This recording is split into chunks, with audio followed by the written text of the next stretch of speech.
Right, let's get started. So thought we'd start with a couple of statistics. So 17.9 million sick days in 2019-2020 were due to work-related, and this accounts for nearly half of all sick days. So despite this more of a focus on workplace wellbeing over the last couple of years, these figures are still rising, with more and more workers suffering with work-related stress, anxiety and depression. And according to the latest research by Deloitte, the cost of mental health related sickness absence is at an all-time high, and it's anywhere between 53 and 56 billion per year. And that takes into account absenteeism, presenteeism and labour turnover, with presenteeism remaining the highest of those three. So I think if the incentive hasn't been there before to take workplace wellbeing seriously, we need to start to see a real fundamental shift in how organisations approach wellbeing to ensure that these figures don't keep increasing. So a few more stats for you. So I think we all know we've got a lot of challenges to overcome within our organisations. The landscape is ever changing. I think we're all finding that employee expectations are increasing. And as such, we need to kind of develop and continually evolve our approach to wellbeing. And we don't want to dwell on it too much, but we all know that everyone's been impacted over the past 2 years with the pandemic in one way or another. And as such, these feelings, we're going to be feeling these effects for years and years to come, and we might not know what that looks like at the moment.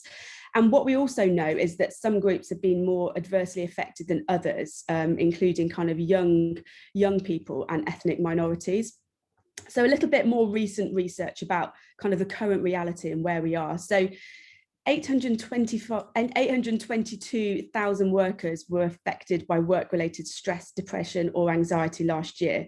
And this links to the statistics that says that 37% of HR professionals have seen an increase in stress-related absence over the past year. 41% have seen their mental health negatively impacted as a result of work, and the same number who've experienced a mental health problem have reported that there's been little or no action as a result in the workplace.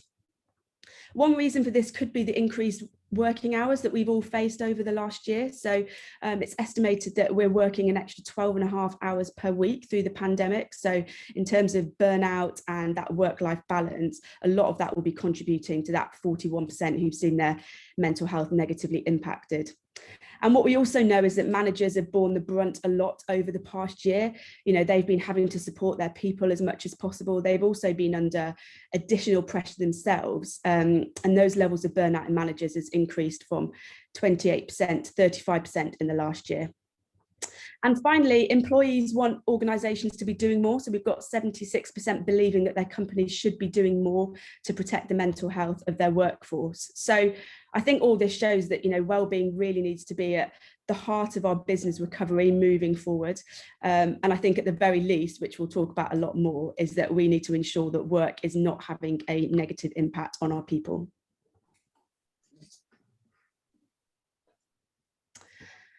So I think what we do know is there's been a definite shift on how organisations are approaching wellbeing. That's probably one of the good things that's come out of the pandemic. There's been a greater emphasis put on both personal and organisational wellbeing. And now organisations are putting in place programmes, plans, strategies and approaches to enhance the wellbeing of their employees. But I think we all know there's still a long way to go. So kind of this is how we feel that workplace wellbeing has evolved. So firstly, there's those organisations which, I think are very much in the minority now that are oblivious to it, and they maybe don't understand what it means for them and their organisation, maybe what some of the benefits are. Or perhaps there's just certain industries actually where, wellbeing isn't even talked about, and it's, seen as this fluffy thing that actually we don't need to worry about. We next move on to those that might have heard about wellbeing. So they think they should be doing something. They might not know what that looks like or what that is. They maybe run kind of the odd events or some webinars, or they have some health benefits, but wellbeing is very much kind of on the periphery. And then we have where I think most organisations are at the moment. So that's kind of these reactive interventions, and we've got that little kind of dot on the screen. So organisations recognise that they should be doing something about wellbeing. They want to be doing a little bit more, but there's perhaps not that full understanding of how to integrate this more widely within the organisation. And their approach is probably very reactive to issues that might arise. So, you know, for example, providing some counselling support that people might need some specialist help. A lot of the wellbeing support here tends to be quite benefits focused and quite general. So, you know, you might get money off gym memberships, health insurance, and there might be a little bit of data which organisations are basing this off. So there might be an engagement survey, but generally the approach to wellbeing isn't really data-led in this reactive area. Now, what I'm not saying is that everything that organizations doing isn't good. You know, anything that organizations can be doing is really positive, and it starts that journey. But what we tend to find with the kind of more reactive interventions are that it's generally only people who are at crisis point that use them, or actually it's those that are already engaged or already really interested in their own kind of personal well-being that maybe take up gym memberships or go on a nutrition seminar. So actually we're maybe not touching all those people in the organization that really need that help and support. Then we lead into those organisations who recognise that as well as those reactive interventions, which are still important, there's also a proactive approach that's needed to ensure actually that individuals don't get to that stage where the reactive interventions are needed. So these organisations will generally have kind of an established strategy for wellbeing. And then lots of approaches, maybe for areas such as mental health, they might have a specific policy around this. These organisations will tend to do a lot around data and measurement to inform future actions. And they'll also have really good kind of leadership support and champions across the whole business and solutions in place to improve wellbeing. And then finally, where we all want to get to in an ideal world is those organisations that are really embedding wellbeing into all areas of their culture. So, you know, wellbeing is very much core to their organisational strategy and their priorities. There's a focus on kind of behaviour change and attitudes and impact, and there's this ongoing review and feedback loops in place. So we're continually getting this data and insights that's helping to inform what these organisations do next. And there's generally lots of targeted interventions and a much more personalised approach, maybe targeting certain demographics or certain areas within a business that might have more needs than others. And also, you know, there'll be an organisational wide approach, and there might be employee network groups in place as well. So that's something that's happening a lot more in organisations to help drive this through the business. And I think it's worth saying that, you know, well-being, be it personal or organisational, it is a journey. It isn't static. It's continually moving, and it's an area that needs kind of continual development, focus, and review. It's not just a tick, we've done well-being now. Actually, it always needs to be on the mind of senior leaders within your organisation. And what we do know is that when employers invest in this, they see on average a return of £5.30 for every pound invested. So the economic argument is clear, as well as actually the fact that, you know, from an organisational perspective, it is the right thing to be doing both for your business and for your people. So if we think about some of those statistics that we've just been through, what is it that's causing stress at work? So these are kind of the top things that are causing stress at the moment. So firstly, it's around unfair treatment at work. So, you know, this could be about absolutely anything. It could be about who's getting promotions. It could be how people are being rewarded or recognised within the business. It could be opportunities to go off and do secondments or projects. And it's just that feeling that an individual is being unfairly treated or not given the opportunities that perhaps others in the business might be given. Secondly is unmanageable workloads. And, you know, I'm sure we've absolutely all been there and recognised the stress that this puts us under. And this is where it's really important to understand, you know, where this might be happening for those within our teams. And, you know, when it is happening, how you're looking at reprioritisation, what can you stop doing? You know, I think we all have these to-do lists, don't we, and piling more and more on. Well, actually, how can we reflect and go, actually, what do we need to stop doing to allow us to be able to do more? better, and where efficiencies can be made. So, Tim's expertise, processes and procedures that we can be more efficient at to kind of free up time for what's most important. And this one's really critical at the moment. So there's lots of articles at the moment talking about, organizations have got loads of vacancies, and this is just putting extra pressure and extra stress on those that are working. So, looking at this within your businesses is really important. The next is around a lack of role clarity. So this is around individuals not understanding what their role is, what's expected of them, how they're going to be measured, what their objectives are, what their KPIs are. These are things that sound quite basic, but actually quite often we don't get right. And Tim always says, most people go to work to do a good job, and we like to be good at things, but not understanding what we should be doing and how we contribute to the broader objectives in the organisations can be really stressful for ourselves and really demotivating. Then we've got lack of communication and support from managers. And I read recently that half of employees have not had a wellbeing check-in within the last year, which absolutely blew my mind. And, all too often for managers, we saw the stats earlier, they're under loads of pressure. They don't necessarily have that time to focus on their teams because they're so driven by their workload and what's expected of them. Or in many cases, individuals are promoted into manager positions and they actually haven't got those skills, that training, that development to enable them to manage and lead well. And I think we can probably all relate to maybe bad or poor managers or leaders that we've had, and actually how that impacts on our stress levels. And managers are absolutely critical to employee wellbeing, and we'll talk a little bit more about this later on. And they do need to be given that time and permission to spend with their teams and that ongoing development so they can have those skills to equip them to do this. And then finally, unreasonable time pressure. So, this is linked to the unmanageable workload. So people being asked to do things in an unfeasible time scale. And much of this comes down to a lack of structure or a lack of organisation, or people constantly working last minute because of the volumes of work they've got to do. And then that just kind of perpetuates through the organisation, putting more pressure on the other people in their teams. So these are the areas actually that we need to be thinking about and having a focus on. And, I think we'll all agree these are all fundamental to the way that businesses should be run. I don't think there's anything here that we all wouldn't think is important. Yet, as I said, in many cases, we are getting these basics wrong. So, for us, and the title Flipping Wellbeing on its head, if these are the only things that you actually focus on within your organisation when it comes to wellbeing, then your wellbeing levels within your organisation would significantly increase, and likewise work-related stress levels would decrease. And so thinking about those, like with that in mind, with all that massive download of this is, so Gemma's basically depressed us for the last 10 minutes about how bad everything is, and sort of pulled out those key causes of stress. And those key causes of stress are generally not that people aren't eating enough fruit in the office. They're related more specifically to the work. And I think traditionally what we've thought about when we've been talking about in mental health in organizations is we think about mental health as something that people bring to work with them.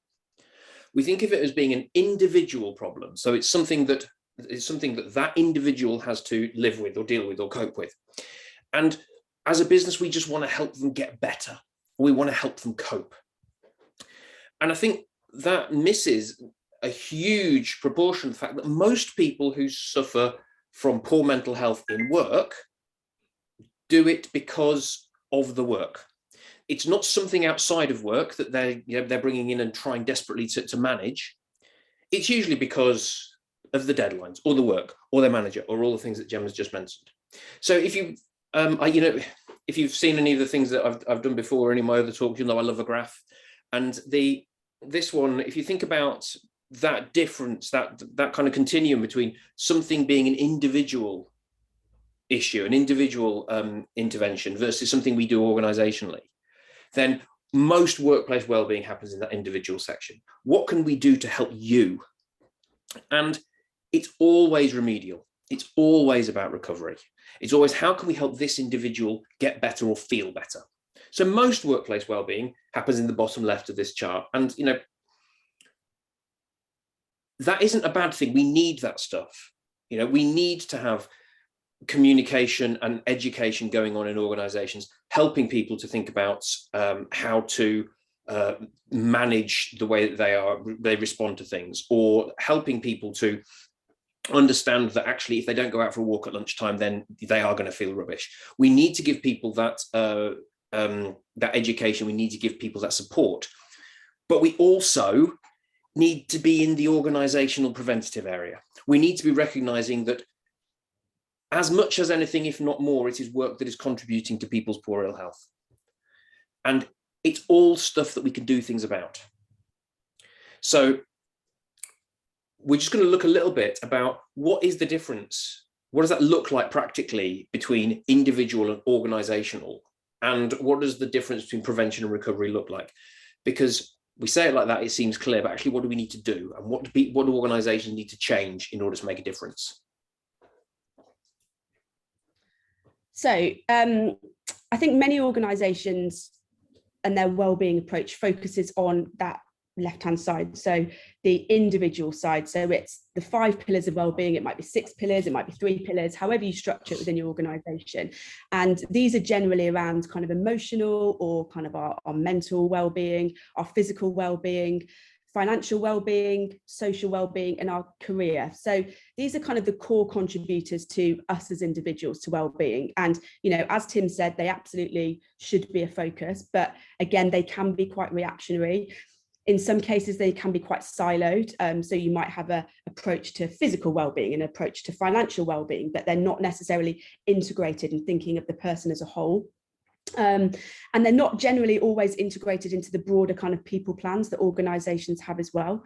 And they don't kind of take into account, as I say, that wider organization and those wider teams. So what we need to move towards is a little bit more of a blended approach. So absolutely still has that focus on the individual and their well-being, but actually the organization as well, and how do kind of the working practices and the culture and the processes of an organization, how can they impact well-being, and trying to blend the two.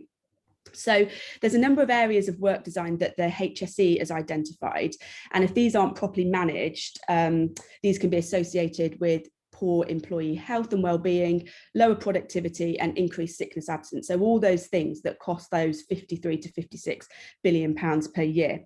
So these are, you know, the first is demands, and these very much relate to that, what causes stress at work. So, you know, unreasonable workloads, working patterns, you know, even is the working environment safe and conducive to meeting expectations.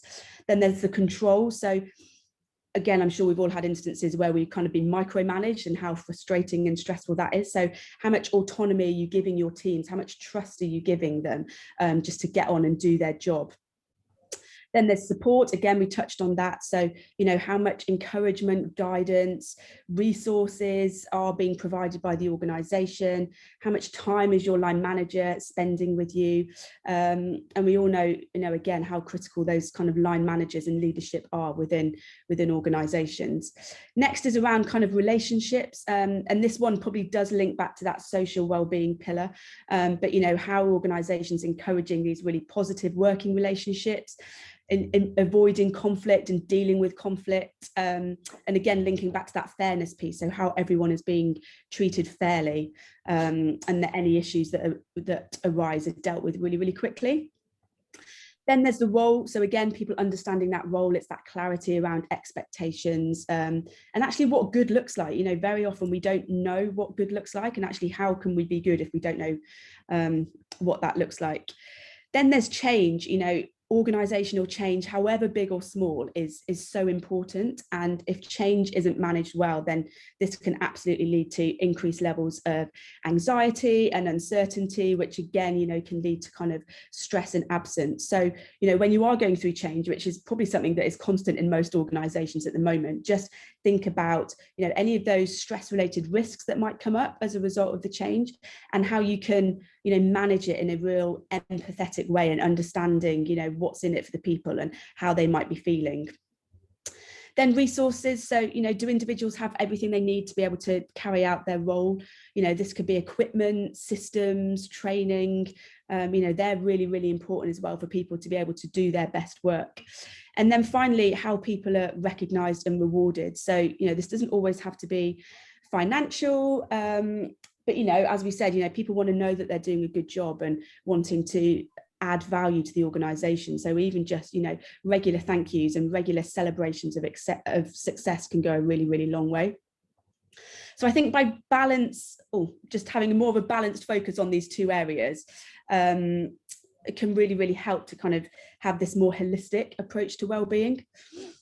Sorry, back over to you, Tim.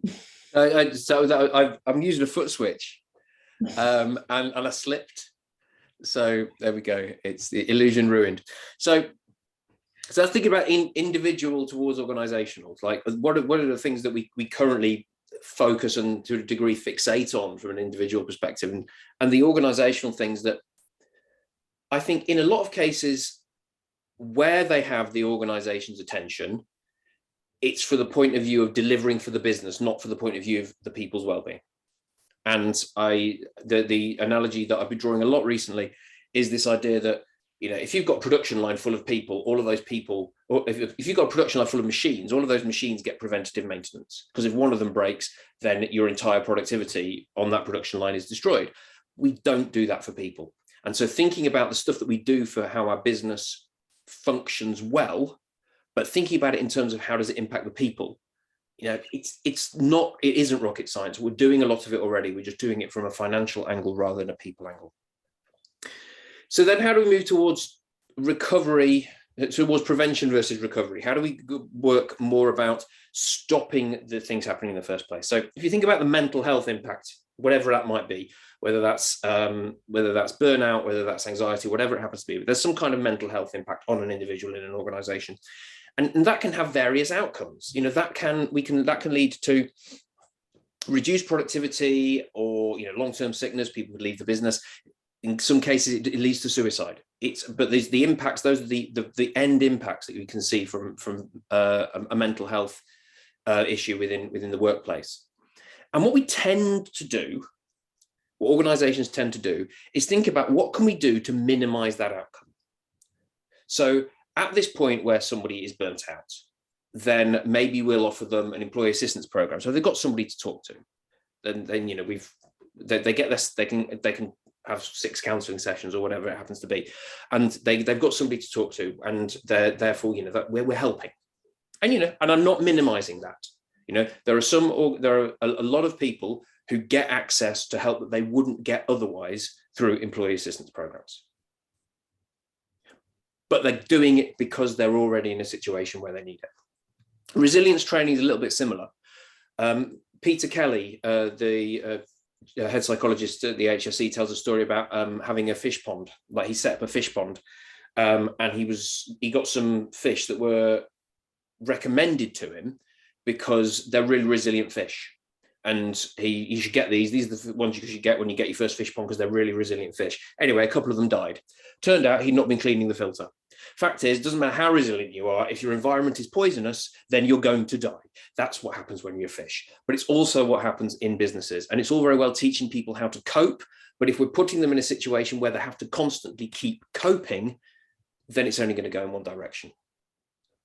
I rag a lot on mindfulness apps and fruit. I'm aware it's become a bit of a thing, but these are, some people find these really, really useful. I don't want to minimize that. I personally got a lot of benefit out of a mindfulness app that was introduced to at an organization. Mindfulness is a really, really useful skill. It helped me with listening. It's really useful if you're somebody who suffers from panic attacks, for example. However, it's not a solution. It's not going to stop these things happening. And if all you're doing is hoping that someone's going to go and do some breathing exercise in order to prepare for a meeting with their manager, you're probably focusing on the wrong thing. And finally, mental health first aid, which is a huge success. So many organizations have mental health first aiders. But in the physical world, if you think about in a factory, then, you know, you have first aiders for if someone injures themselves. You also have banisters on the stairs. You know, there are other things in place to stop people injuring themselves. And so I think it's very important that organizations don't think that because they have mental health first aiders, they've done all that they need to do in an organization. So all of these things are important, but they are about minimizing an impact. And what I think we're missing as a group, as industries, as a group of leaders within business, is we're missing all these causes. We're missing things like high workload, company restructures, poor managers, because as Gemma said, you know, most managers are made managers because they're good at something else, you know, and we don't give our managers the support that they need in order to be able to have these difficult conversations, or supportive conversations, or whatever kind of conversation they need to have. And unclear expectations is a huge one. If I don't know what's expected of me, I am going to stress the hell out about whether I'm delivering it. And there are things that we can do. And actually, a lot of the time, they're quite simple things that we can do. And they're things that are beneficial to the business. And I do keep coming back to this point that actually, if you review your working practices within your team, you are going to help them manage a higher workload, or actually potentially reduce the workload through better working practices. You're also going to increase quality. You're going to probably speed up the delivery and maybe reduce costs. Those are good things to do, and they will have an impact on your people. If you manage change well, when you have a company restructure, you are going to reduce the stress on your individuals. You're also going to manage the change better. The change will be more successful as a result. Having better leaders never hurt an organization. And actually, people knowing what they do, people knowing what their job is and where their job stops and somebody else's job starts, is kind of a fundamental to the kind of complex organisms that most organizations are. You know, if you're not managing these things well, then it says to me, there's something about, say, for example, burnout within an organization, or teams that experience a lot of stress, where to me, it's a bit like a canary in a coal mine. If you've got that happening, what that's saying is you're reliant on people putting themselves in that position in order for your business to be successful. And that suggests to me that your working practices are not fit for purpose. Long term, that's going to come to bite you. And the thing is, we're really, really good at reducing physical injury. So this is the same chart that was on the chart that Gemma showed you at the beginning, only this is for non-fatal physical injuries over the same time period. And look, the line's going completely the other direction. We're great at this stuff because organizations have embraced the fact that in order to stop people dying and injuring themselves at work, they need to put things in place to stop it. You know, and we've, as a result, absolutely, you know, you can see that, what's that? We're kind of like under a third of non-fatal injuries per 100,000 employees than we were back in 1986. So that's a success story. And we can learn from this success story in order to move what we're doing with mental health. Because if we take a similar approach, if we think about what's causing it, if we think about the damage that certain areas of the way that we work are potentially doing to our people, then we can do something about it. Thanks, Tim. Someone's shared a phrase around "you can't out yoga a bad boss," which I like. I love that. I'm stealing that. Thank you. Thank you, Zoe. So I'm sure you've all heard the phrases or terms psychological safety and psychosocial risk. And these terms are used a lot, especially at the moment. They're kind of buzzwords now. And they're often confused, I think, and they both refer to concepts which are, you know, really important in terms of fostering that positive mental health culture. So what is psychological safety? This is when an employee feels they can, you know, share their concerns, they can give feedback, they can, you know, challenge, they can ask questions without any fear that actually there's going to be negative consequences on them. So, you know, there's a lot around psychologically safe cultures. So, you know, they're open to constructive feedback. They're very much encourage, challenge, you know, there's clear boundaries in place, and they very much kind of encourage this diversity of thought and this difference. And that's kind of where we want to get to within the cultures of our organizations. And then psychosocial risk. So this is the term used when discussing potential hazards to mental health. So, these are factors that might impact on an individual directly. So some of the things we've talked about, working very long hours, having really tight deadlines, as well as those relating to kind of those interactions. So bullying or, harassment, or, long periods of working on our own. So again, why the pandemic was so hard for a lot of people is they weren't having those social interactions and were feeling very isolated. And these are some of the risks that actually we need to take into account from a health and safety perspective. So now we've done that bit of operational definitions for you, because this is something that comes up quite a lot. And psychological safety is really important, but it's not what I'm about to talk about. So that's why we talk about that. So what I want to talk about is, this is something that I've only learned very recently, because until I started going down this rabbit hole, I didn't know a lot about health and safety. And actually I found this really fascinating. And one of the earliest things I latched onto when I created Make Work Work Better is this idea that if it's your job to lift heavy things, you get taught how to lift heavy things without hurting yourself. And we don't have an equivalent for mental health. And what I discovered is this thing called the hierarchy of control in health and safety, which is the idea of when you identify a risk, how do you go about mitigating that risk? And the idea is that you should initially try and remove or reduce it. And if you can't remove or reduce it, you then try and reduce the exposure to that risk that people have. And there's these 5 levels, and I find them really, really instructive. So I'm going to bore you a little bit with some stuff about health and safety, but it does have a point. So first of all, you should try and remove the task. So let's give you an example. Okay, so let's say, for example, fumes from painting a car are harmful. So we're in the physical world, we're painting a car with something awful, and if we breathe in too much of it, it's going to give us respiratory problems. So we should try and eliminate doing that. We should try and avoid it completely. So the best way of stopping the risk is to not do it, but we can't just stop painting the cars. That's not an option to us. So we can't do that. Maybe to remove or to reduce the risk, maybe we should, paint the cars with something else. So we've substituted the harm for something less harmful.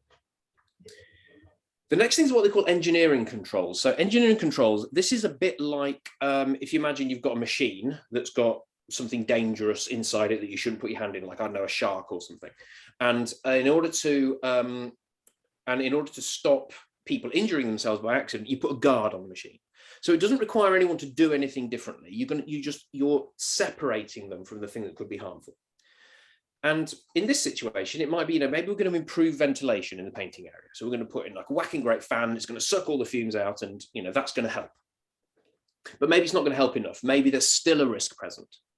At which point we could take what we call administrative controls. Administrative controls are a little bit where people where their heads go to when they think health and safety. It's, you need to fill a form out to do this thing or whatever. But actually, these are the things that we want to talk about where people are being, it involves someone changing behavior. That's why it's lower down the list, because you're relying on someone behaving in a certain way. So in this example, employees only work in the area for a maximum of 90 minutes at a time. So they're reducing the risk. However, you can imagine that, maybe a manager who is struggling to meet his deadlines might say, actually, can you do 2 shifts in there? Because, so-and-so's not turned up. So it requires a sort of sticking to the rules, if you like.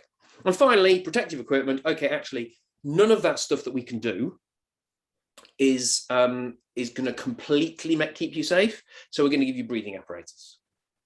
So this hierarchy of control, sometimes called the hierarchy of risk reduction, I think it's really, really interesting from a point of view of what we do about mental health at work. So I've sort of tweaked it a little bit to look at psychosocial risk. So elimination and substitution stay the same. And to be honest, I don't think there's a lot of psychosocial risks that we can completely eliminate or find substitutions for. And I think we have to be and we'll go through an example, but I think we have to be a bit clear about that a lot of the time, actually, these things are just built into work, and we have to accept that. Instead of engineering controls, I've turned that into work design controls. So thinking about how the way that the work works, how can we control that? And finally, instead of PPE, I've put that wellbeing interventions, because let's face it, that's what we're doing. All of the things that or most of the things that we do, that we introduce into organizations for wellbeing purposes, are kind of accepting that the workplace is harmful. And this is something to help you cope. And I think if you think about it in those terms, it's quite shocking that we've not got further along down these lines. So anyway, let's take an example. This example is that the marketing team work long and stressful hours around campaign launches. And so, to eliminate that, we might reduce the number of marketing campaigns that we do. That's so then they've got more time and all of this. It's an option. It's not very likely. Chances are the business is going to want to probably do more marketing, not less marketing. So, that's probably not going to happen.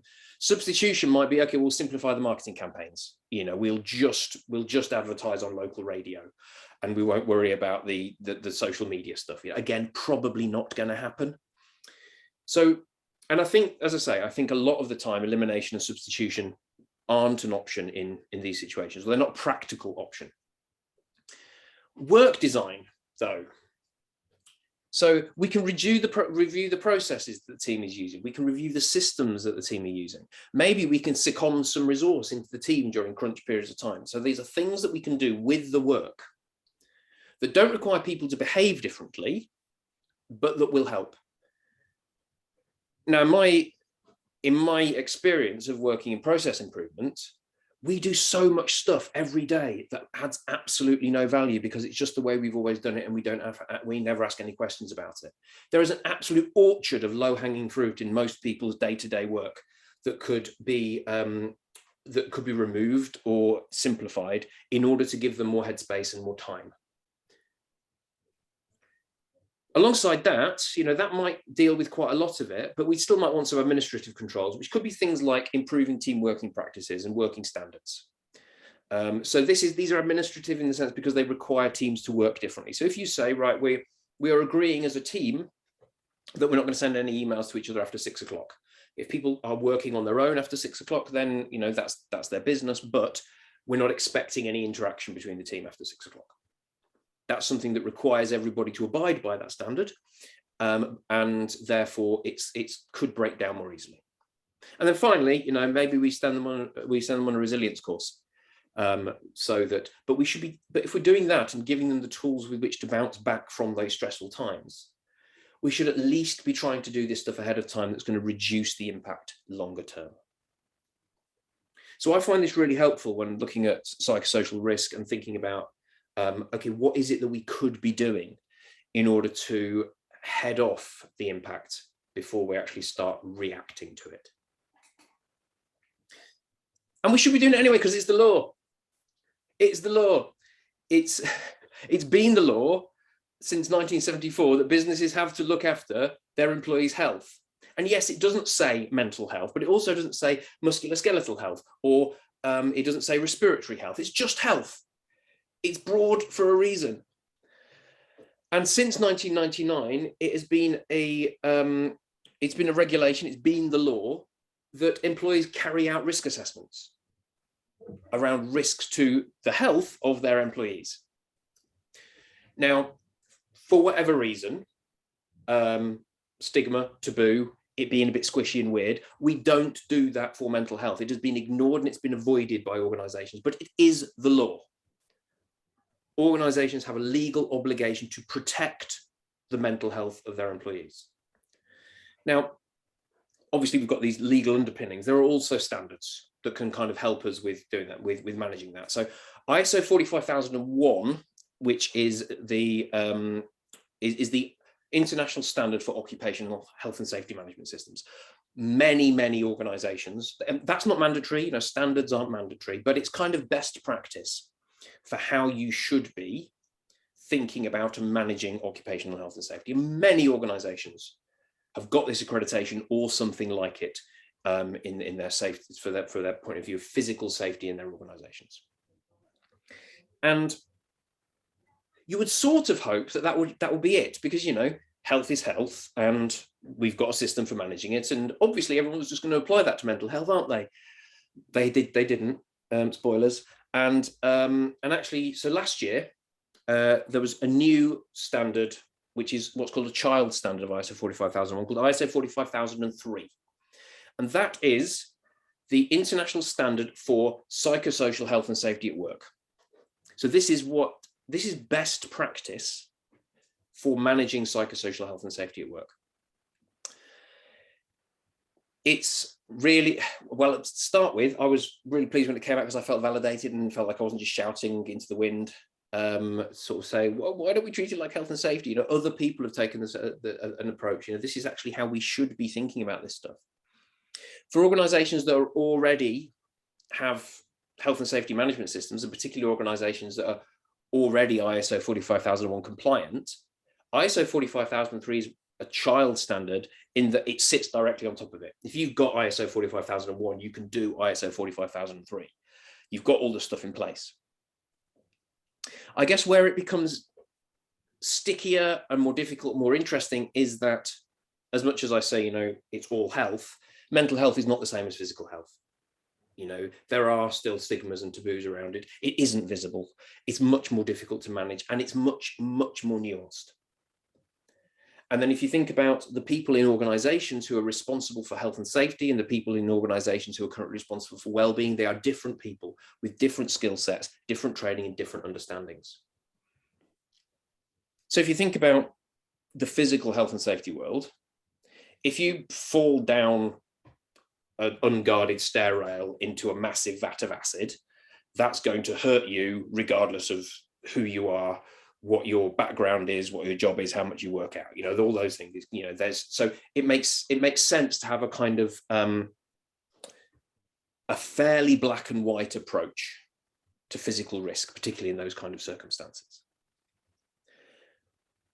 With mental health, if you have a high pressure job that, you know, requires you to do high risk, difficult thinking a lot of the time, you might really thrive. Some people would really thrive in that situation. Some people would find it absolutely terrifying. The flip side is also the case. If you have a job that is very low pressure, maybe that's exactly what you want out of your life or at that point in your life, or, you know, that this is what gives you what you need to be doing. For some people would find that extremely demotivated and boring. People are not the same. So you can't apply the same kind of black and white. I keep going like this, like I've got a hammer. That's what I think in my head is. It's some, you know, you can't apply something that broadly in the sense of psychosocial health and safety.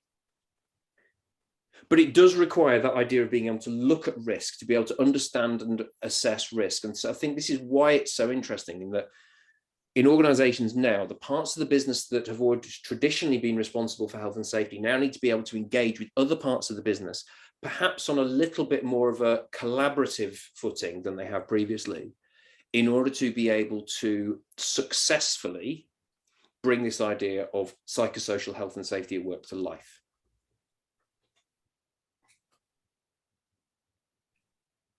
Thank you, Tim. So how do we make a change, and where do we even start? So we've got a few ideas and hopefully some takeaways that you can take back to your organisation of what to do with some of the things that we've talked about today. So firstly, there we go. So firstly is around measurement. So, you know, I'm sure we've all heard the phrase, we can't measure, if you don't measure it, we can't manage it. And this is the same for workplace well-being. So, you know, a good place to start when you're thinking about organizational well-being is, you know, what data do you have that gives you a little bit of insight as to where some of the challenges might be within your organization, and therefore what perhaps your starting point needs to be, or where you're going to be able to make the most impact initially. So, you know, this could be any data. It could be absence data, which gives you a, you know, an idea of how many sick days you've got per year and actually what people are off sick with. It could be data about those leaving your organization. So we're all aware of the, you know, the great resignation at the moment that's being talked about. So do you know why people are leaving your organization? That's, you know, really important data. It could be engagement surveys, so understanding, you know, how people are feeling about various different areas within your organization. All sorts of data. And, you know, you might have some of this data, you might not. If you then that's fine. You can maybe do a survey to get a bit of a snapshot or a pulse on how people are feeling at the moment. You might want to do some focus groups and just talk to people. You know, people want to be heard, and people love giving their feedback about how they're feeling and, you know, where improvements can be made. And this will at least give you a bit of a starting point where you can start to kind of measure and track some of that progress. You might want to do a little bit of benchmarking if you're a little bit more further along. There's lots of external organisations where you can benchmark yourself. So there's Mind, Investors in People, Business in the Community, Mental Health at Work Commitment, you know, lots of organisations that are doing some sort of framework that you can work through to ensure that you're hitting various different standards. And you can also see how you're doing against other organisations. So again, giving you that a bit of an external as well as an internal benchmark. Before setting a strategy, and I'll talk a little bit about strategy, you need to think about, you know, what is it you're trying to achieve? What does success look like for your organisation when it comes to wellbeing? How do you want people to feel? How do you want people to talk about your organisation? You know, Tim and I saw something the other day around, you know, what if someone could give you a TripAdvisor review after every shift they've been on? You know, what would they be saying about your organisation? Because if you're not clear on what you want and therefore your kind of KPIs and your outcomes, then it's very difficult to know where to start and to be able to show that outcome and that output. We'll talk a little bit about our Wellbeing Index, which is a kind of a diagnostic tool that we've developed, which can help understand some of those areas within your organisation, which can be causing stress. And again, this could be a good starting point in terms of where to focus your attention initially. And then finally, Tim's talked a lot about the ISO 45003 and doing a risk assessment within your organisation that actually identifies all those risk factors. And then, you know, again, once you know what these risk factors are, then you can start to control these and put in place some of the measures to kind of reduce stress through these risk assessments. Second is around kind of prevention. So again, talked quite a lot kind of about this and maybe having more of a balanced focus on preventative versus reactive. And we very much think this is the kind of forgotten stuff. It's not often thought about and talked about within wellbeing strategies and approaches. So work design, you know, Tim's talked a little bit about that. Working standards and boundaries, you know, boundaries I think are really important, and again are being talked a lot more about in the wellbeing space at the moment. But, you know, how much care and consideration are you giving as an organisation for work-life balance, for example? You know, is there an expectation that people are working outside of working hours? You know, if you get an email from your boss, do you feel like you have to respond there and then because that's the culture that you've got within your organisations? You know, are you ensuring that people are taking breaks throughout the day so they can be as effective as possible? Are you ensuring that your teams are taking annual leave? That was a big thing over the pandemic. People didn't take their holiday because they were just at home, and actually that's leading to people being burnt out now because they haven't had that time away from the organisation. We've talked around role clarity and that really understanding kind of what's expected of you, what you're being measured on, and what's really important, you know, getting that constant feedback as to how you're doing, you know, what's going well, what are those areas to improve on, because if you're not telling people, then they're not going to know. Leadership behaviour, you know, this is absolutely fundamental to really kind of instilling that culture of well-being that we want. You know, again, lots of talk at the moment around kind of role modelling these behaviours that promote good mental health. So, you know, if you're telling people in your business that you don't want them working outside of hours, but then you're sending emails at 9 o'clock at night, then that's sending mixed messages out. You know, again, there's a lot around vulnerability at the moment. So leaders coming out and talking about challenges or difficulties they've had with their own well-being, or when, you know, they might have suffered with their mental health. You know, having leaders talking about this really openly can help break down a lot of those stigmas that you have within organizations about sharing how you're feeling and sharing kind of mental health struggles that you might be having. Again, we've kind of touched on line managers, but, you know, being able to equip your line managers to be able to have really good conversations around mental health and well-being, you know, being able to be empathetic. You know, empathy is talked a lot about at the moment. You know, some people have it, some people might not have it, but actually, unless people are skilled in being able to have those conversations, then that one of those risk factors around stress and not having that support from your managers, that's going to come through. a lot more. Talked a little bit about psychological safety, so building that culture where people can feel like they can speak up, they can give feedback, they can challenge, and not feel any negative consequences. Tim touched a little on that team cohesion, so what can you be doing within your teams to set some of those boundaries, to be clear as a group on what everyone's doing, how everyone's playing their part, how you're recognizing success, how you're bringing that team together to ensure that there is clarity on what everyone's doing. And then a big one is kind of client management. So when you're dealing with kind of external stakeholders, how are you managing some of their expectations? How are you sharing with them maybe what you're doing as an organization to protect the well-being of your teams, and therefore the expectations that you expect from them in terms of them dealing with your teams? We all know how demanding clients can be, but actually there's probably a lot of stress we can take off our teams if we can have some of those good conversations with our clients around how we can just protect kind of the well-being of everyone. And then making it culture. So I think we all want, don't we, this culture of well-being, and again, a bit of that starts with the strategy. So do you know where you're going? You would have a business strategy for your organization, so why not have a strategy for kind of well-being? Understand what you want to achieve short, medium, and the long term, what the outcomes are, what the areas of focuses are. My boss always says to me, you can't boil the ocean. I think again, too often we try and do everything and we end up doing nothing particularly well. So just start with 1-2 things that are going to make a real difference, and then build from there. Take people on the journey, and share with people that actually this is a journey. It's going to take time. It's not going to happen overnight, but actually getting that feedback, having that clear vision, having those regular reviews and feedback loops is really, really important to try and embedding it in your culture.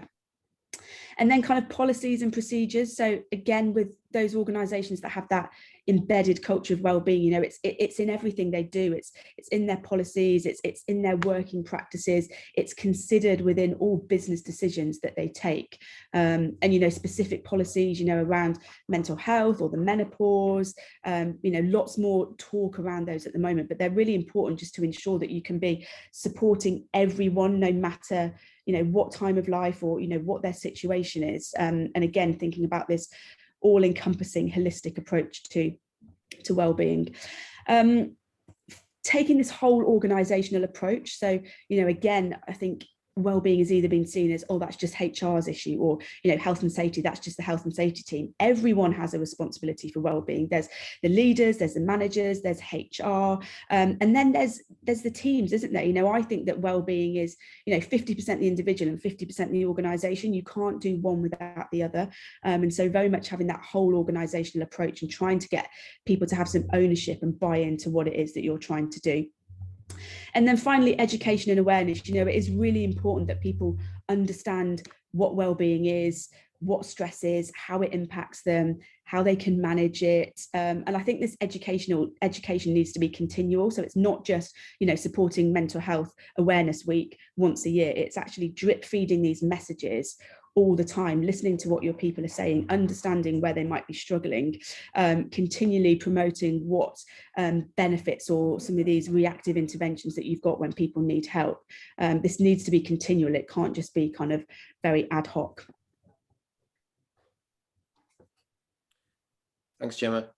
I noticed there's some questions in the chat, and I want us to get to questions, so I'm going to cover this really, really quickly. One of the things that we've done in order to kind of help organizations engage with this conversation is we've created a thing called the Wellbeing Index, which is a survey that's aimed at teams, the idea of which is that it can function alongside engagement surveys and anything else that you're doing to take the temperature of your organization, but it's very, very specifically focused on how a team feels about their work.